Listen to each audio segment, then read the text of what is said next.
C. Joseph Vijay எனும் நான்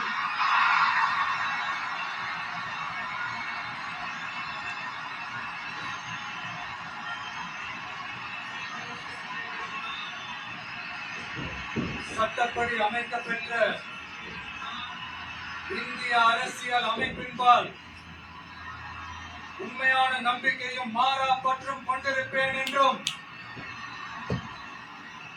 இந்திய நாட்டின் ஒப்பில்லாத முழு முதல் ஆட்சியையும் ஒருமையையும் நிலை நிறுத்துவேன் என்றும் தமிழ்நாட்டு அரசின் முதலமைச்சராக உண்மையாகவும் முழச்சான்றின் படியும் என் கடமைகளை நிறைவேற்றுவேன் என்றும் அரசியல் அமைப்பிற்கும் சட்டத்திற்கும் இணங்க அச்சமும் ஒருதலை சார்பும் இன்றி விருப்பு வெறுப்பை விலக்கி பலதரப்பட்ட மக்கள் அனைவருக்கும் நேர்மையானதை செய்வேன் என்றும் ஆண்டவன் மீது ஆணையிட்டு உறுதிமொழிகிறேன்.